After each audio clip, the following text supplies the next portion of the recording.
Hi, Freddie. How are you? I'm very well. How are you? I'm good, thank you. I just wrapped with Sam, so Oh, I'm really? very Nice. yeah yeah. I'm very excited to speak with you. Congratulations on Queen Charlotte. I absolutely loved it. I love Bridgerton, and I love how this is just its own very own story. Reynolds is a new addition to the characters of Bridgerton. What was it like for you to be both new, but also like you were there from the beginning, like you actually knew this royal couple before anyone else? It was amazing. I mean, as an actor, it was great starting with a blank canvas. And Tom Barraker and Shonda and everyone were very, very generous, allowing me to play with who Reynolds was, and that was a complete joy. And also, yeah, something does feel very, very important, and it felt very empowering, being kind of there at the inception of the creation of the ton and the whole Bridgerton verse. It's amazing. I can't quite believe it's happened. And I was just telling Sam, actually, my second interview, fresh out of school, when I started this job, was with Golda Rochebelle for Bridgerton season 1, and Really? she was incredible. Wow. Yeah, it was so exciting. So for me, it kind of feels like a full circle moment right now to be here on this junket. So That's I can't amazing. imagine for you. Yeah, I can't imagine for you what it felt like to just step into such a beloved world with such a big fan base, really. Well, I actually have a full circle story with Golda as well, because I graduated drama school like 18 months ago, and 4 months before I got the job, and Golda came to see my final play at drama school because her wonderful partner, had written the play that we were performing. So I met her and was kind of a bit fanboy, and then 4 months later we were working together, and I was like, what? Crazy. But no, joining the universe is the universe. Joining the Bridgerton universe has been completely amazing, and I kind of count my lucky stars. And everyone has been, Gold has been amazing in particular. Everyone's been so nurturing and welcoming, and because it is intimidating as well. But it was just the best experience, the best creative experience I've had so far in my life, and Oh, yeah. Oh my god, that's amazing. I feel like the Bridgerton Universe, as we're gonna keep calling it, the Bridgerton Universe has some of the best full circle stories, because Sam just told me he auditioned for so many roles of Bridgerton before he actually ended. You met Golda. Oh my god, that's so incredible. That's crazy. I think all of us auditioned for quite a few roles. I auditioned for King George, and I think everyone will be grateful that I didn't get that. The whole English town actually auditioned for a part of I think Bridgerton, every actor in England went for that one. What I love about Bridgerton is the soundtrack. I love the modern covers they do, the classical version of them. What's a classical cover you think would fit perfectly Brimsey in Reynolds' story? Wow, that's an impossible question that I never know how to answer. But I'm going to do what I always do and shout out my favorite musical artist. There's a guy called C. Duncan. He's a Scottish musician, and it would be my dream to be in anything that he had scored. I don't know if it would necessarily be appropriate for. Actually, there's an amazing song called "We Have a Lifetime," and I used to listen to that a lot, preparing for scenes with Brimsley, because I think it's a great sort of love story, and as is Reynolds and Brimsley's. There's a scene I love because it's so powerful, and it just shows how Reynolds is dedicated to the king when he touches his shoulder, just when he's feeling very overwhelmed, he's shaking, and I can imagine coming into such a big world for you with so many fans and expectation. There might be some pressure, some stress. For you on set, who was there like that for you? Like, I have my hand on your shoulder type of support, like telling you everything's gonna be fine. Well, that scene was very easy because Corey Milcrease and I were now. Everyone seems to know we now live together. We're such good friends.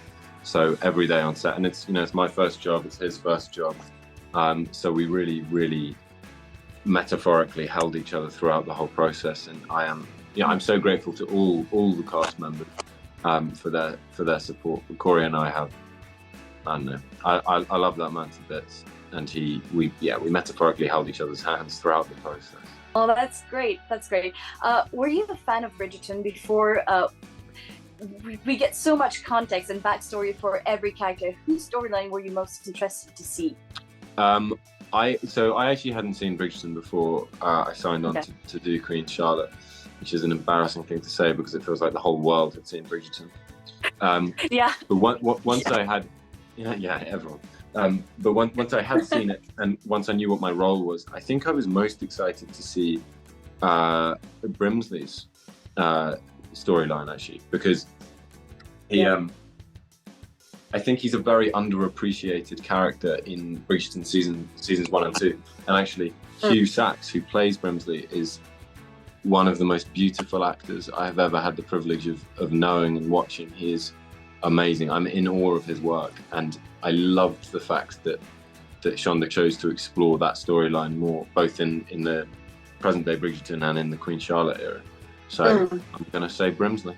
I love Brimsley, and Sam just said that indeed Hugh Sachs is he was like there for you, and very excited to see his own backstory as well.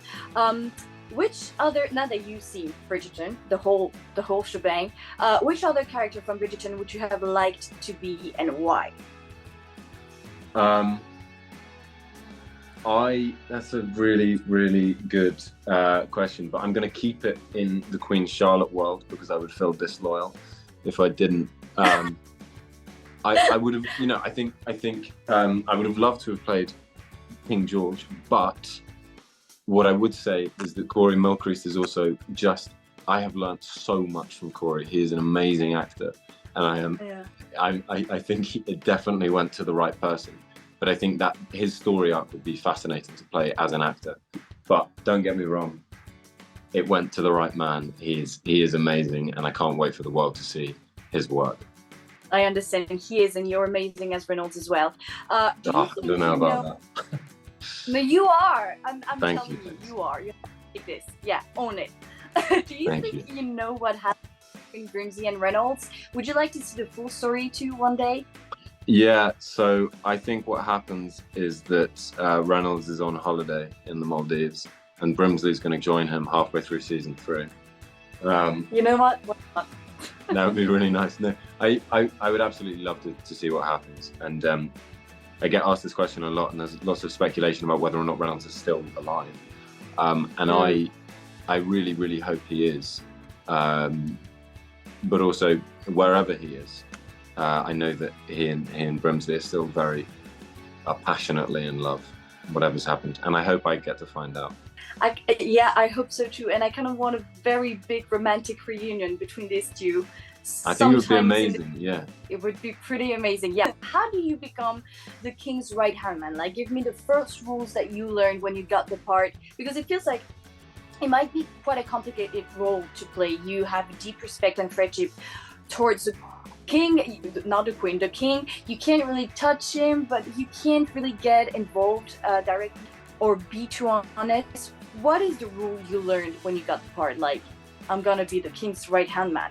I mean, you kind of hit the nail on the head there. It was the most difficult thing about the role was kind of, in terms of Reynolds' relationship with George, working out what was an appropriate way to care for George. And in my mind, and I had all of these conversations with Corey as well, they grew up together and were best friends. And in my mind, and I don't know what Corey would say to this, but in my mind, behind closed doors, in scenes that we don't see in Queen Charlotte, I imagine actually they would have been tactile, and because they were best friends, Reynolds would be able to let his hair down and give him a hug.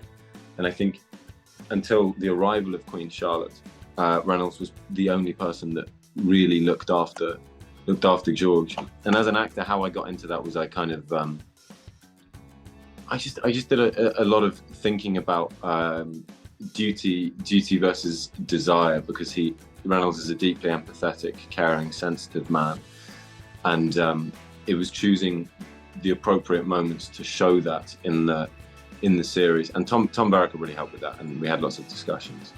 But I would love to explore that more. Reynolds' empathetic side. Yeah, he has one, and especially because he's his friend, so that's just like, and it must have been very hard for Reynolds as well to just hear him suffer so much through I'm gonna say torture because it's not really medicine. I mean, it's torture. So it must have been so hard. I feel like in Bridgerton, the hardest scenes might be some intimate scenes or scenes where the characters are suffering, like the king is.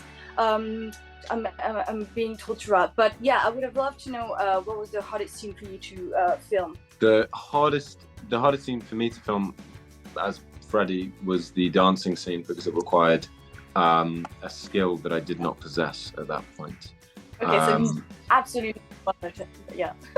Yeah, but you know, there's joy in all challenging scenes. So even when I hit a wall, I felt very safe and nurtured by everyone around me. So we overcame all the challenges together. It was great, and I sort of learned how to waltz, sort of. Well, that absolutely will come in handy sometimes in the future, even if it's not in Bridgerton. I feel like waltzing is coming back. Waltz is coming back. We're bringing it back. We're bringing it back. I mean, they're doing this Bridgerton Experience thing, so you know. They are. I'll go waltz that. Yeah, you have the Bridgerton Experience all around the world, and people go and waltz and imagine they're in Bridgerton. It's so great. So, you know, that will be helpful someday. I'll go waltzing with my friends and family at the Bridgerton Experience. Absolutely.